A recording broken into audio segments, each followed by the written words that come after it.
is haunted by the echo of your last goodbye. The house is haunted by the memories that refuse to die. I can't get away from a vision that dreams, intimate glimpses of infinite themes. A voice in my heart like a touch singer sings. I wonder who's kissing her now. The house is haunted by the echo of your favorite song. The place is cluttered up with roses that have lived too long, much too long. The ceiling is white, but the shadows are black. A ghost in my heart says she'll never come back. The house is haunted by the echo of your last goodbye.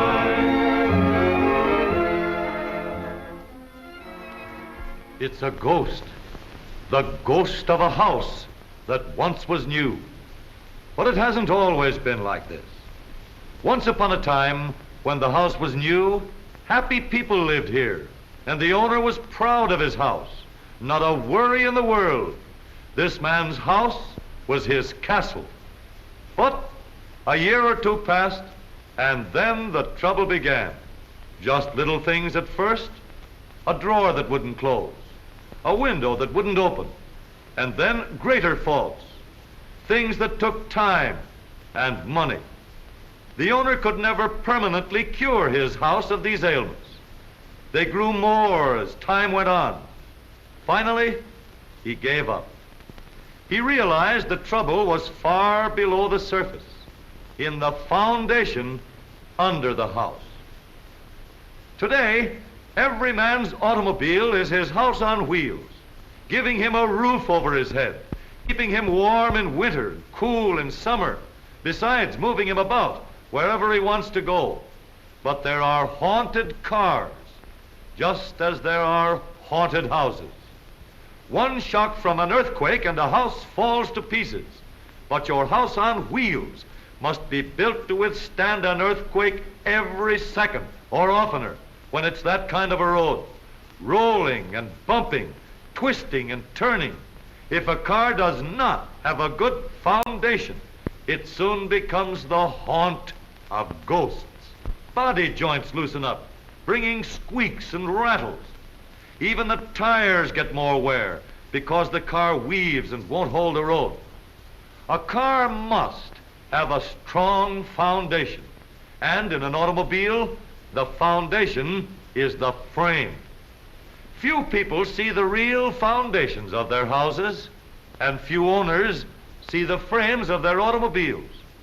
And there are many important engineering developments in the modern automobile frame which aren't apparent when you look at the car.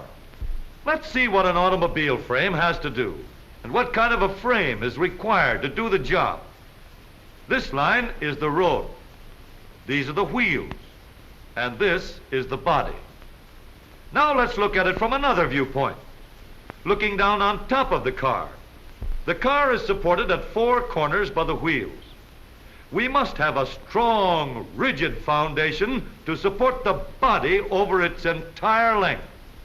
So let's take off the body and build a foundation, starting with these two pieces of steel, which we will call side members.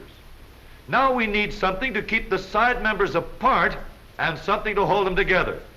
So we put in two more steel pieces, which we call cross members. But how are we going to turn those front wheels? They haven't enough room. Well, let's give them all the room they want. Let's make the frame narrower in front. That's better. How about the rear end of the frame? We've got one cross member, but that's not enough. It will give us a good, rigid support for the gas tank, but we need something stronger than that. Let's put in another one that makes the rear of the frame strong and rigid. And just to make sure that our foundation won't go together in the middle like this, let's put in another cross member right about here. Now we have a frame that you can't pull apart, that you can't push together. pretty good job as far as we've gone. Hey there, that won't do. To prevent this sort of thing, let's put in some more steel girders like the letter Y. Now, any force applied here will be transferred to the center of the frame. But we don't want to be compelled to make this center crosspiece too heavy. So, to help spread the strain, let's put in these members, like the letter K. Of course, we have to consider the engine. We're going to support the front of the engine here. So we'll have to have another cross member here to support the rear of the engine. Now we've designed a skeleton frame, but before we ride on it, we'll have to do some figuring. And the first thing we want to know is what part of the frame is going to get the most severe strain, or as engineers would say, where is the point of maximum stress? This is a piece of steel supported at each end. We apply a weight at the center of this piece of steel. We let the steel bend up and down, and it doesn't break because the strain is equalized throughout its length. But suppose we fasten a steel box over half the length of the beam and again apply the weight. Up and down it bends, but this time it breaks because while this end was held rigid by the steel box above it, this point was doing most of the bending. Right here at the edge of the box was the point of greatest strain. As an engineer would say, the stress was localized. So it is with an automobile frame. The point of greatest strain is here at the front edge of the steel box or body of the car. And on the frame, that point is here. The usual way of building this part of the frame would be to use only one piece of steel. But in this frame, we're going to use two steel girders like this and tie them together with a heavy steel plate known as a gusset. This construction gives us rigid strength where we need it. Another point of great stress is here. So here again, we add a heavy steel plate to give us extra strength. When we ride on the frame we have designed, we'll find that there is another point of heavy strain, here in the hump, where we bent the side member up to get over the rear axle. So we'll give it a reinforcement too. Since we are going to have harmony between the front and rear springs, knee action, on the car we are building, let's make the front end of the car as rigid as possible. With knee action, we use this sturdy girder of steel to hold the wheels. It's time to add these brackets, called step hangers, which support the running boards. And now look out for the rivets. Here they come.